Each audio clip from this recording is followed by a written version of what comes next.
All right, sports fans, how's everybody out there doing? William Martin coming at you one more time here on YouTube with another edition of the 300 Pounds of Sports Knowledge Podcast.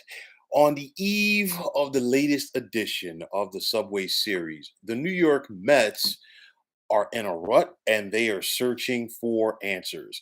After winning 14 of their first 21 to begin this season, the Mets are just 17 and 28 over their last 45 games. And included in that is them losing 8 out of their last 9. The Mets' tailspin has given fans, beat writers, and local shock jocks alike plenty of fuel for the fire in regards to critiquing this team, with some people calling for team owner Steve Cohen to fire either general manager Billy Epler, manager Buck Showalter, or both. But according to Joel Sherman of the New York Post, do not, and I repeat, do not expect Steve Cohen to go out there and make some drastic moves for this team as far as firing people, even though, there are some people out there that are seeking blood and they want this billionaire in Cohen to do something. Now, most recently, Cohen was quoted in the New York Post by Sherman's article saying, and I'm just going to read part of it to you, I'm not going to read everything to you, but he said, when things get really bad, I'm not going to blow up. I don't think that it's the proper response. I don't think it solves anything other than it gives people a 1 day story, but it doesn't really solve anything. There's plenty of blame to go around from a performance point of view. So blowing up, I'm not sure it solves anything. It would demonstrate, oh, he really cares. He's one of us.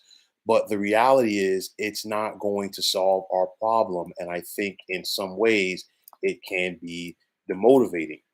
I'm trying to be thoughtful about this and not reactionary because I've got enough experience, whether in my business or even in baseball now, to know that when things are going great, you're never as great as you think you are. And when things are going real bad, you're not as bad as you think you are. Things can turn around fairly quickly. Now, this is just a portion of the article. I'm not going to read everything there, but Cohen definitely sounds like a man that wants to see this thing play out for the duration of the season. And he is not playing the what have you done for me lately card. Cohen is not going to move on from Buck Showalter as his manager. You think about Buck Showalter, this is a future Hall of Famer. And this was a guy who just last year was named as the National League's Manager of the Year when he led the Mets to 101 wins in the regular season for just the second time in the franchise's history. And Cohen is also not going to fire a general manager in Epler who is just in his second year on the job with the team. Now, yes, Cohen does have some traits of former New York Yankees team owner George Steinbrenner, i.e., his penchant to spend money. But Cohen does not have the Steinbrenner gene that saw him hire and fire Billy Martin 5 times, as he looks like he's going to be patient with this thing.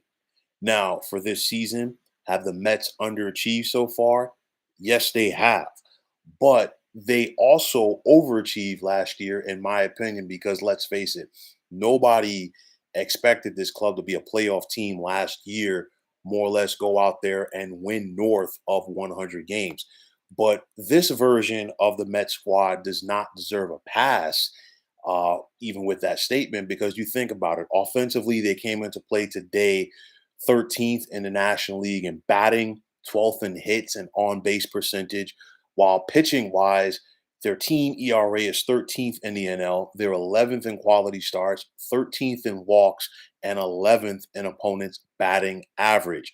Most of this criticism has been pointed in the direction of starting pitchers Max Scherzer and Justin Verlander, who each at this point look like a shell of the two guys that are soon going to have a bust in Cooperstown, as there are some critics that are going as far to say both of them right now are washed up. You think about it from a pitching standpoint, and of course, people are going to say, well, you brought in Scherzer the year before. He played through injuries last year. He's still trying to get it going and figure it out this year.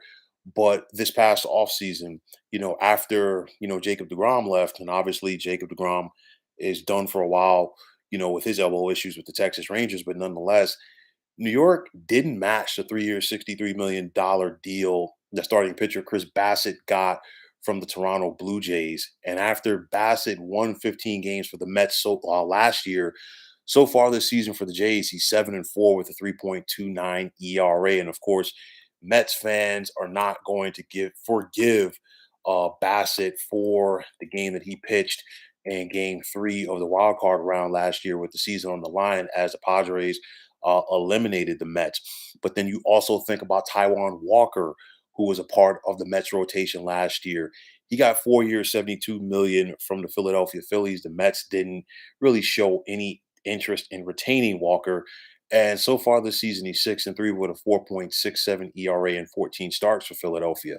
For me, one of the biggest questions this offseason for the Mets, I know a lot of their focus was in bringing in Justin Verlander, also re-signing guys such as Edwin Diaz and Jeff McNeil.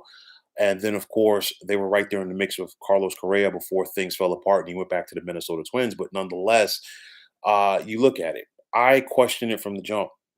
Why didn't the Mets go after designated hitter JD Martinez? I'm sure there's underlying reasons why. Maybe at some point they'll come out, but I felt that Martinez would have been the perfect bat to provide some protection in the middle of that lineup for all-star first baseman Pete Alonso. And it only took $10 million for 1 year for the Los Angeles Dodgers to sign Martinez. And I'm sure that the Mets would probably appreciate him right now because you're talking about a guy that has 16 home runs and 47 runs batted in so far this season. And of course, you think about it at designated hitter, Daniel Vogelbach has become public enemy number one, if you will, for the Mets faithful, because obviously when things are going bad for any team, a fan base is going to go out there and they're going to find a guy or some guys to make the sacrificial lamb. And in this case, Vogelback is definitely one of those guys. CJ, what's going on? How you doing? I'm sure you don't mind the topic that I'm talking about right now, being an NL East guy. And of course, your Braves are currently in first place while the Mets are lingering around, if you will, in fourth place. But overall, with this Mets lineup, with the exception of Pete Alonso, and of course, he's out right now with a hand injury. We don't know. Well, they're saying 3 to 4 weeks. Got to wait and see. But nonetheless, everybody else in this lineup, their numbers are down in comparison to last year. Jeff McNeil is not a 300 hitter like he was last year when he led the NL in batting. Of course, he got his new deal. He's got to play better. Francisco Lindor has got to play better, especially with the amount of money that the Mets gave him several years ago. Starling Marte and Mark Canna, they're not producing like they did a year ago as well. So all of these guys have to play better. The starting pitching for the Mets has to improve as well because this is a team that has been bullpen reliant too much, in my opinion, at this point of the season. And the thing is, what's going to happen come August and September? Your bullpen is going to be taxed, and you figure bullpen wise, the Mets already came into this season a guy down without Edwin Diaz. Dave Robertson was supposed to be in that kind of setup role, and now it's basically been a closer by committee. And Robertson has gotten the bulk of the saves for the Mets, but nonetheless, it's still a scenario where you don't want to wear your guys down, and your pitchers have to get better. They've got to learn how to go deeper in the games, and I say learn because I obviously you have some veteran pitchers in Verlander and Scherzer, but nonetheless, these guys have got to produce, more like the guys that they were in their prime. Easier said than done. But, for the Mets, they're off today. And this is not a time for them, if you will, to be licking their wounds. Why? Because You've got the Yankees, coming to Queens for the next two games in the Subway Series. You got Scherzer and Verlander going on a bump for the Mets in those contests. And of course, the Yankees are throwing out Severino tomorrow night. And then, of course, their ace, Garrett Cole, on Wednesday. And of course, Cole is pitching like a guy that wants to win a Cy Young Award this season. But for the Mets, they've got to find a way to get out of this rut because aside from taking on the Yankees the next 2 days. They got three games this weekend at home with the St. Louis Cardinals. The Cardinals are in last place currently in the Central, but I still expect the Cardinals. They're one of those teams that I expect them to get it going at some point as well. But then after that, if you're the Mets, you're on the road for three with the Houston Astros. You got three on the road with Philly, four at home with Milwaukee, three with San Francisco, and then you finished the first half of the season on a six-game road trip, three in Arizona against the upstart Diamondbacks, and then of course you're finishing up in the 619 with another underachieving team so far this season, the San Diego Padres. So if the Mets, who are looking to get out of this rut, they got to try to find a way to figure it out. But only time is going to tell. But for me, in my opinion, I do think that one reason for Cohen's patience is the fact that he knows that this season is a marathon. It's not a sprint. 162 games is a very long time, and you still got about 3.5 months to go. But you only need to make one out of the six spots. And of course, if you're the Mets, you got a 1 in 4 chance because you figure either you win your division, which is an uphill battle right now, or you get one of these three wild card spots. Now, I will say this: the Mets have their work cut out for them because they're in fourth place in the National League East. They're 9.5 behind the Braves. But again, of course, last year we saw the Braves, overcome that deficit. And at one point, it was a double digit deficit, if you will, to the Mets in that division. They basically caught them. They tied, and of course, no more, one game playoff, if you will, to get to the playoff. And the Braves got the tiebreaker. But nonetheless, you have that avenue. But also, you look at the wild card spot. New York is only 3 games behind the Milwaukee Brewers for the final wild card spot in the National League. But with that said, there are plenty of teams that the Mets would have to leapfrog. A lot of work in front of them. There's still a lot of season left. But for me, if you're Cohen, obviously you're a big business guy. You're definitely optimistic about this. You've seen how, even last year, teams such as the Braves, the Phillies, the Padres, after slow starts, they got it going and they were able to make their respective runs to get to the postseason.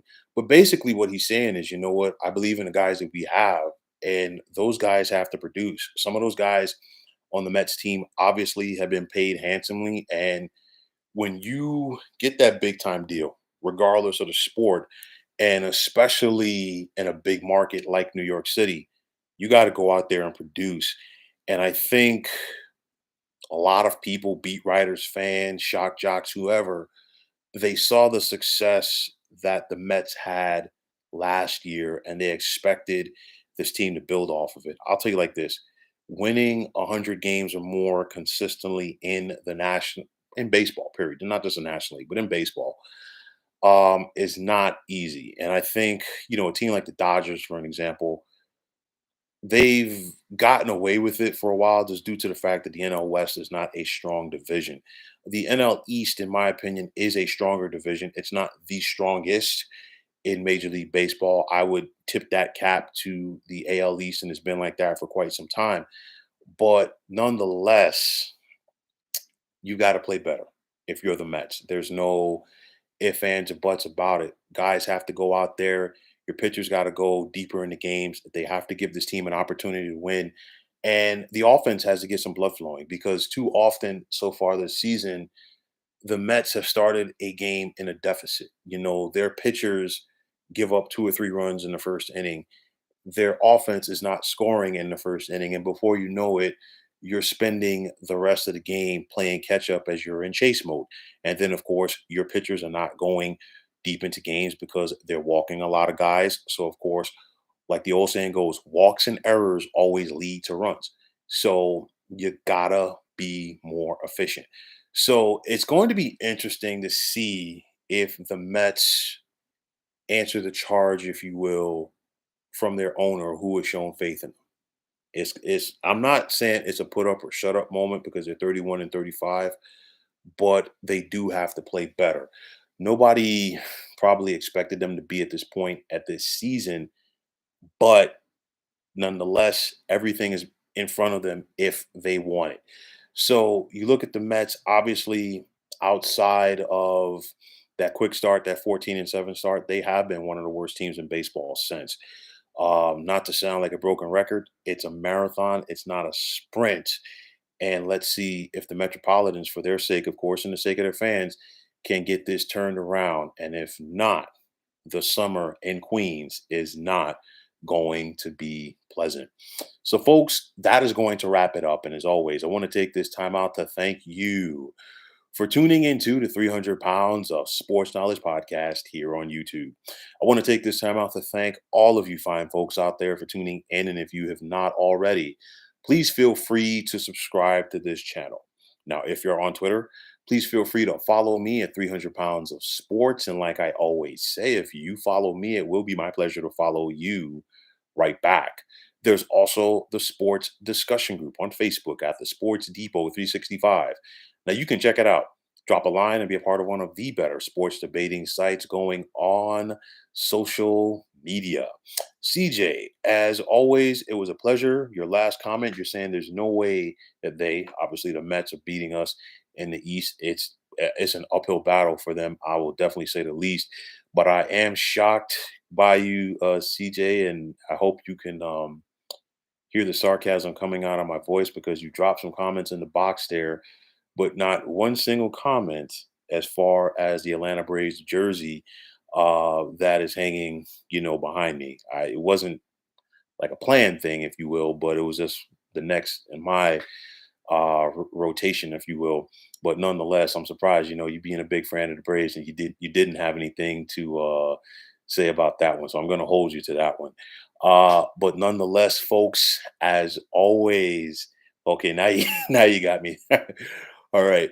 But as always, folks, thanks for tuning into the 300 Pounds of Sports Knowledge podcast. This is William Martin signing off, saying take care, have a wonderful evening, be safe, and be well, everybody.